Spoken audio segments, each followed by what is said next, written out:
It's all very well, though, to say that we can remove mammary masses as soon as they happen, and that's not so it's not a fatal condition. Or if your dog develops pyometra, they can have surgery and they generally recover very, very well from that. So it's generally a very successfully treatable condition, whereas some of these other diseases may be less treatable. But if you can't afford treatment for a pyometra, then that is a fatal condition. So it becomes a fatal disease. If you can't afford to have those mammary masses removed, again, the chance of them spreading to other parts of the body is going to be much higher. And it goes from being a treatable to a fatal disease. So that's really the nuance that we need to think about. Welcome to the Call the Vet Show, the podcast that helps keep your furry family as healthy as possible, so they can live the full and happy life they deserve. And here's your host, veterinarian Dr. Alex Avery. Welcome along to another episode of the Call the Vet Show. I've got a really fantastic one for all of you dog lovers out there. So we've got a combination, an end of year special if you like, where I'm actually answering 3 questions and diving deep into the timing of spaying and neutering for your dog. That's always a hot topic and always generates some really good and interesting discussion. I'm also talking about cystitis and how to know if your dog has got cystitis or whether they're just having an accident because they get caught a little bit short. And then when should you be changing your dog from a puppy food to an adult diet, and why does that really matter? But before I get into all that, welcome to the Call the Vet Show. This is the podcast that brings you the information you need to help you optimize your pet's life so that they can live the full and happy life that they deserve. And if we haven't met before, then my name is Dr. Alex and I'm the veterinarian behind ourpetshealth.com and this very podcast. So welcome along. Really happy to have you.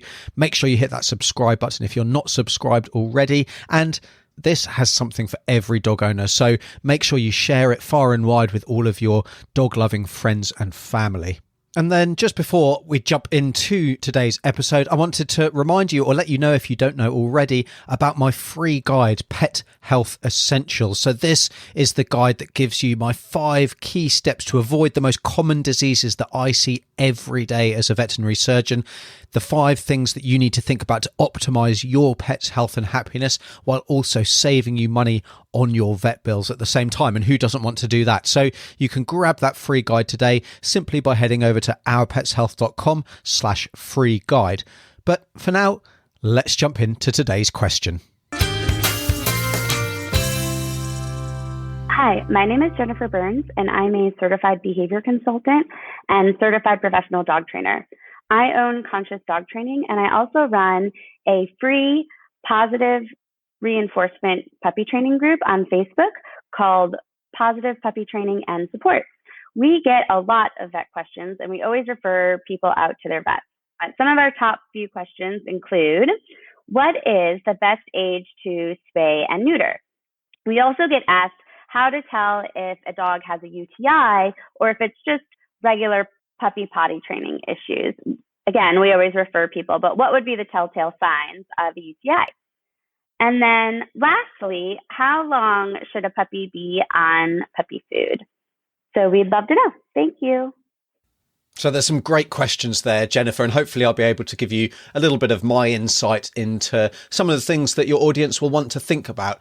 Let's start with the best time, the best age to spay and neuter your dog. So the traditional kind of dogmatic view was always that we should do that at about 5 to 6 months of age, certainly for our female dogs before they have their first season. And that age was the same for our male dogs as well. But that has been challenged over recent years. And I know that a lot of vets are definitely changing or have changed their recommendations over the last few years. I've certainly changed in the way I've practiced since I graduated, from when I graduated and we were doing it at 6 months routinely. And now there are a lot more nuances to that decision, but there's not a one size fits all. And I think that's important to emphasize. So it is a decision that needs to be made. There's not a 100% correct answer. And so you need to think about what life is like for your dog, what your appetite for risk is, what your financial situation is like, even before you can make your own personal decision.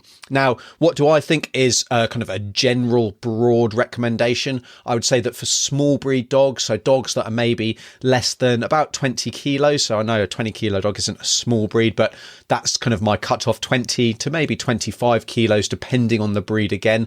I would still recommend spaying at about 6 months of age, or a little bit later. So just before that first season. For larger breed dogs, though, the situation is very different, and we're tending to recommend that large breed dogs, so again, dogs that are over that maybe 20 kilos, so that's 44 pounds or so, we're waiting for them to be 12 months of age or older. The bigger the dog, maybe the longer that we wait. So even pushing that out to 18 months might be an idea.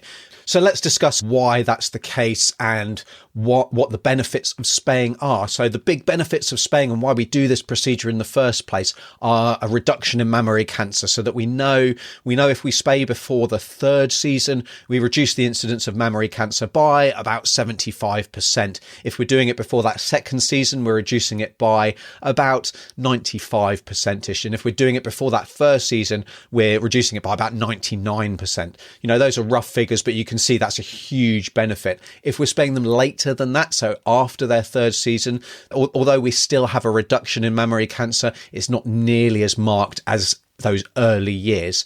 Spaying, we're also preventing the risk of pyometra, so that's an infection of the uterus where we need emergency surgery to successfully treat that. There is a medical treatment possibility that isn't really suitable for every dog, and it doesn't prevent the problem coming back later on, which is almost a guarantee. So we do tend to need surgery, and often that happens in the middle of the night or a weekend and can cost a lot of money. There does also seem to be a longer life. So spayed female dogs do tend to live longer than unspayed female dogs. We reduce roaming, so that is an issue. You might think, well, your dog gets out, they have a little wander around and come back. The big risk with roaming is that you get two things. We can get a trauma on the road, so they'll get hit by cars because they're, not particularly streetwise, and if they're looking for a mate, they're going to run across busy roads. We also get more unwanted pregnancies. So if your dog is entire, they're roaming, they're more likely to come across an entire male, and they're going to get pregnant and have an unwanted litter. Spaying also means that we eliminate the risk of pregnancy, so those risks are maybe a cesarean section and also eclampsia, so a low blood calcium, which can be fatal. Not particularly common, but it's a risk nonetheless. And then the other big benefit of spaying, kind of touched on, we reduce the risk of unwanted litters, so unwanted puppies that then end up being rehomed, they get abandoned, they find their way to shelters, and unfortunately there's a massive problem with unwanted dogs being abandoned and end up being euthanized. So that's not something that anybody wants, and we certainly don't want to contribute to that problem and end up with a whole load of lovely puppies that end up being killed. But there are potential risks with spaying your female dog. Now, the first risk is clearly going to be the surgery itself and the anaesthetic itself. By and large, it's very, very safe. The incidence of problems and side effects and major side effects with that is very, very low. But again, there's a risk nonetheless.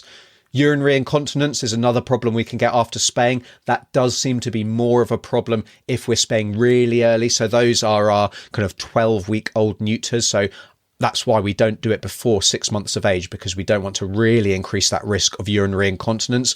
Although an older spayed female dog can also, or I should say, a dog who's spayed at an older age can still have a higher incidence of urinary incontinence, which can be something that can be sometimes quite tricky to manage, or it's certainly, if it's easy to manage, it may mean lifelong medication.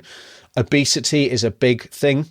So obesity, there's a massive obesity epidemic sweeping across the world with people as well as our pets, but neutered dogs, and that's spayed or neutered males, they are going to have a higher incidence of obesity. The reason is that they need less energy to maintain themselves. They don't have all those hormones driving things that need to be maintained, and we simply overfeed them.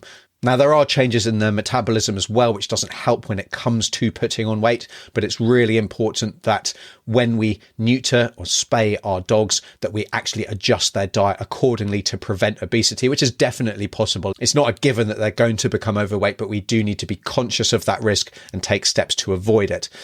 Now, the other big risk, and this is one of the really big ones why we're delaying spaying in bigger dogs, is the risk of cruciate ligament disease, as well as other joint abnormalities. So the cruciate ligament is something within the knee joint, and that can rupture, it can break and tear, and the incidence of that is higher in some large breeds of dogs who are spayed before 12 months of age. So it's not the case for every single large breed of dog, and there's been some quite mixed results in the different studies that have been done. done. But it's a significant injury. It's an injury that can cost a lot of money to put right. And so if we can avoid increasing the risk of that happening, then all the better. And like I say, that's one of the big reasons why we're delaying spaying and neutering in large breed dogs until after 12 months of age or a little bit later.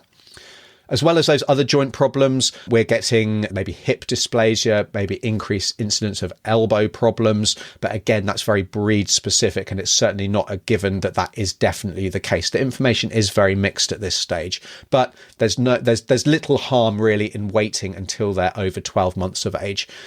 Cancer risk is something else that can increase with neutering.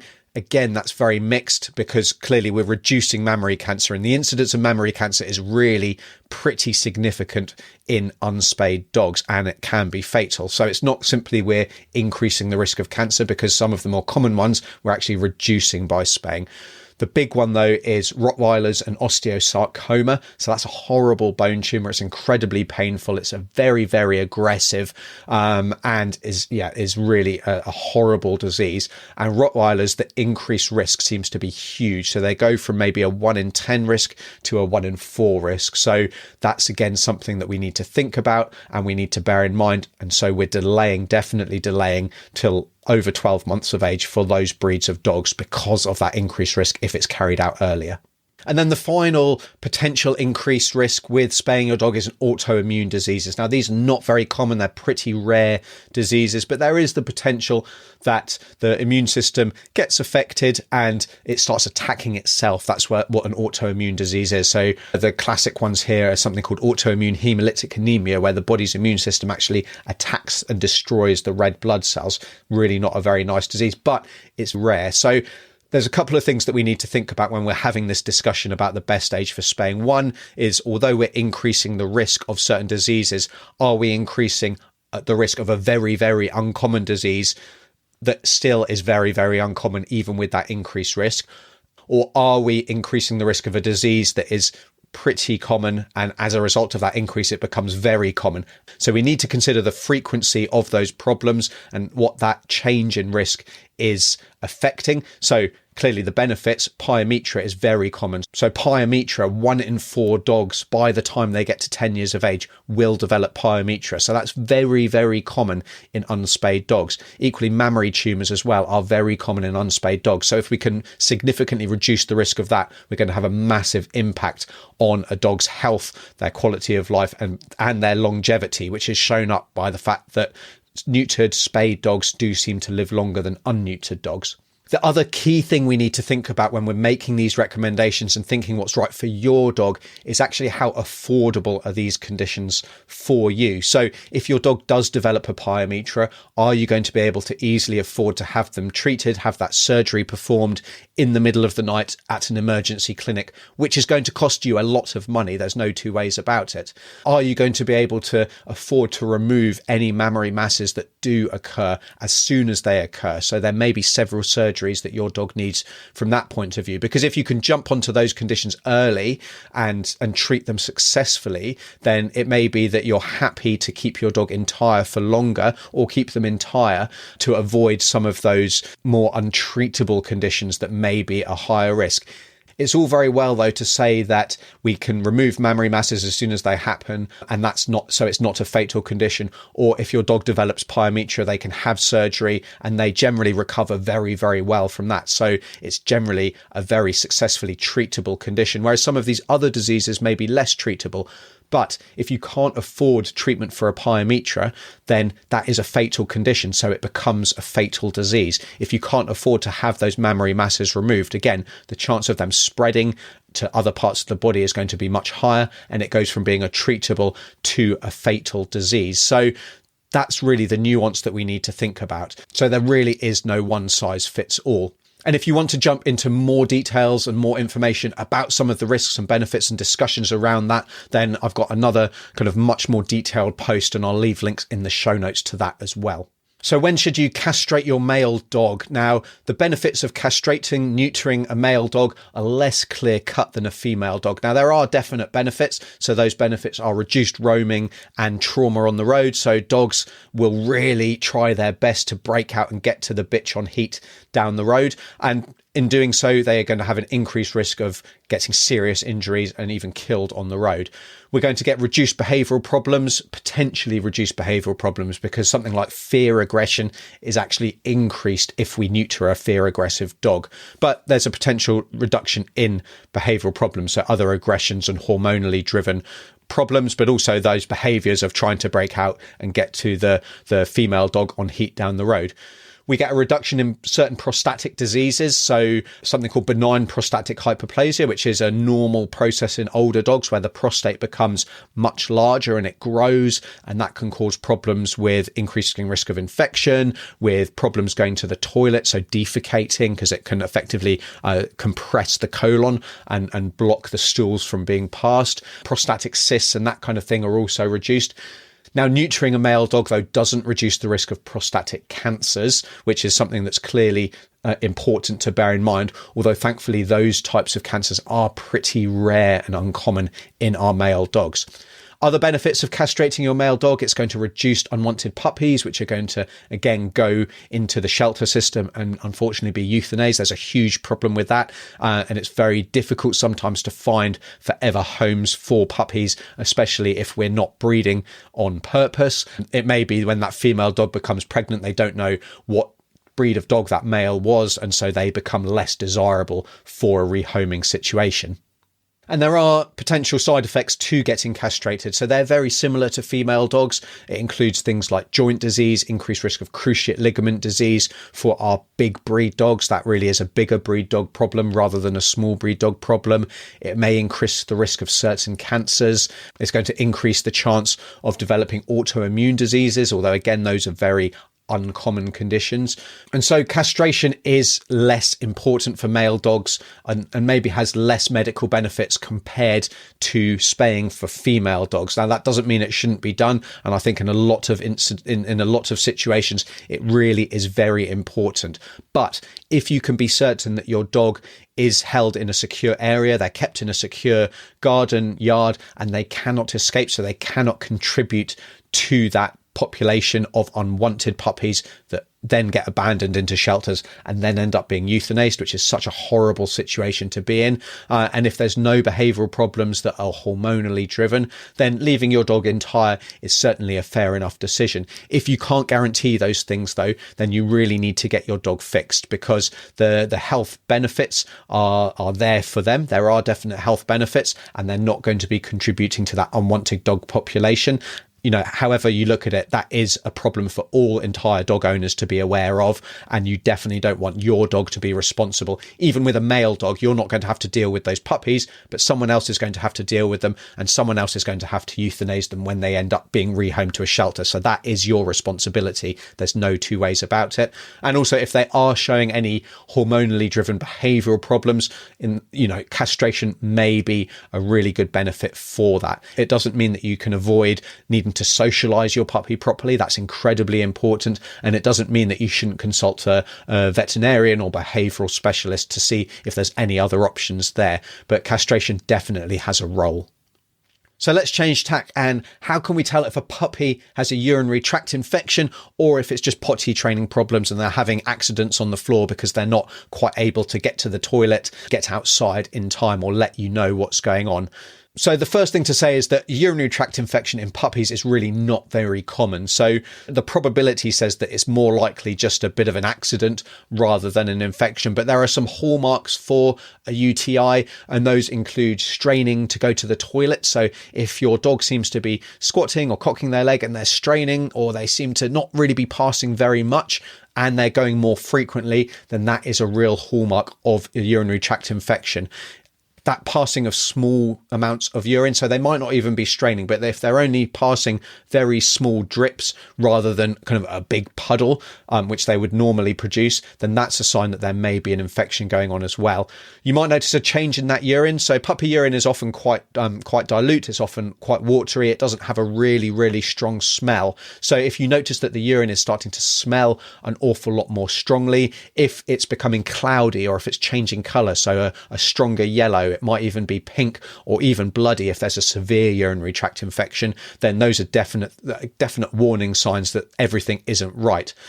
You might also find that your dog is licking their vulva or licking their prepuce, their penis, more often because everything's stinging. It's a bit fiery down there. And so they're licking that to try and relieve that irritation.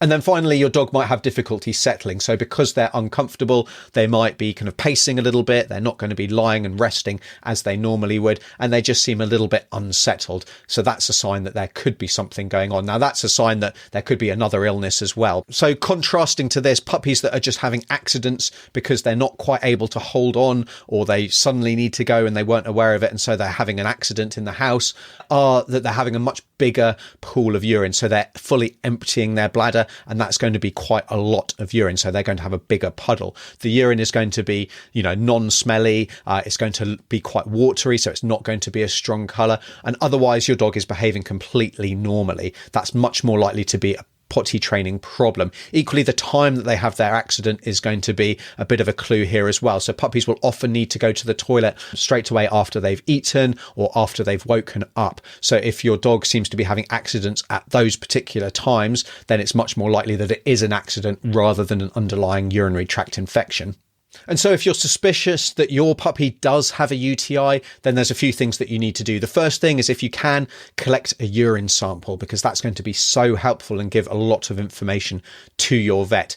There's a number of different ways that we can collect a urine sample. Ideally, we don't want to be sucking it off the floor, because that's going to then be contaminated by the dirt and grime and everything that's on the floor and the bacteria. That's definitely causes problems when it comes to interpreting that sample. So ideally, you take your dog for a walk, take them outside on a leash, and collect a urine sample as they go to the toilet. So there's a number of different ways that you can do that.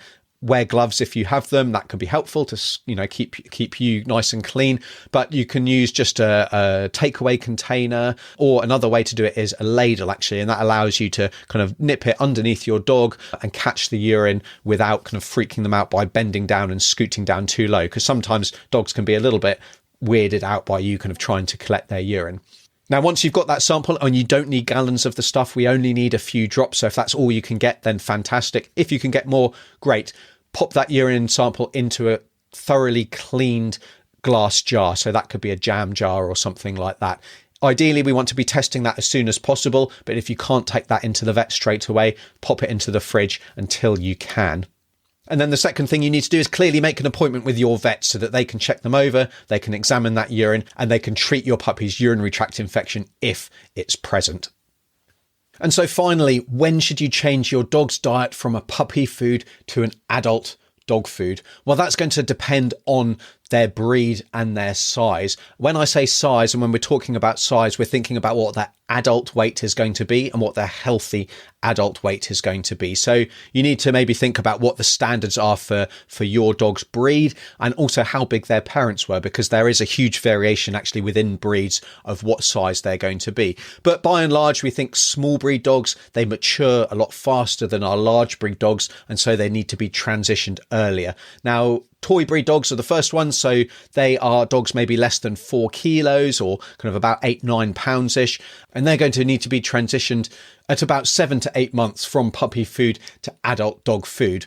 Now, small breed dogs are next, and those are dogs that are less than about 8 kilos or 20 pounds, but are bigger than those toy breeds. And they're usually ready to transition from puppy food at about 9 to 12 months of age.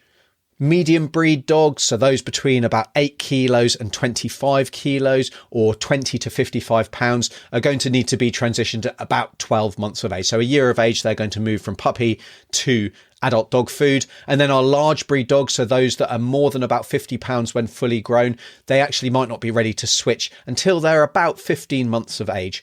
Finally, our giant breed dogs, so those that are over 45 kilos or 100 pounds, they really are very slow to mature, and they're going to need to stay on puppy food until about 18 months of age, so until they're about a year and a half. Now, the reason that it's important that we don't transition to adult dog food too soon is that the nutrient requirements, so the calcium, the phosphorus, the protein requirements for our puppies are very, very different compared to our adult dogs because they're growing. And that's why our larger breed dogs, they take a long time to reach that adult weight, much longer time to reach that adult weight. And so they need to stay on that puppy food for longer. So if we transition a puppy too soon, then we can end up with growth problems. So that could be joint problems, a problem with bony development, but also muscle development and just general health as a whole.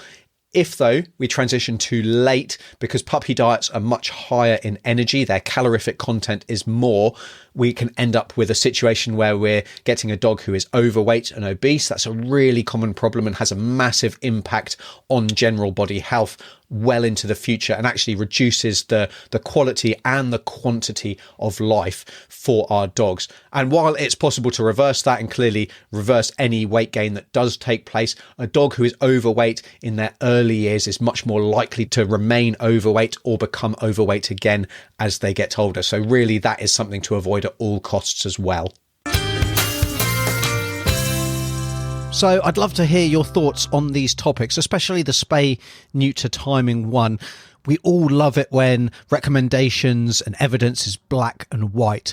And unfortunately, that's often not the case when it comes to our pet's health, although certain people will have you believe that really there is a right and a wrong answer, but they're oversimplifying things and they're really not giving you the nuances that you need to make the best decision for you. So I'd love to hear what your thoughts are, what your decisions have been. You can catch me over on Instagram, where my handle's at Our Pets Health, and also on Facebook, where I'm at Our Pets Health TV. So you can check me out there.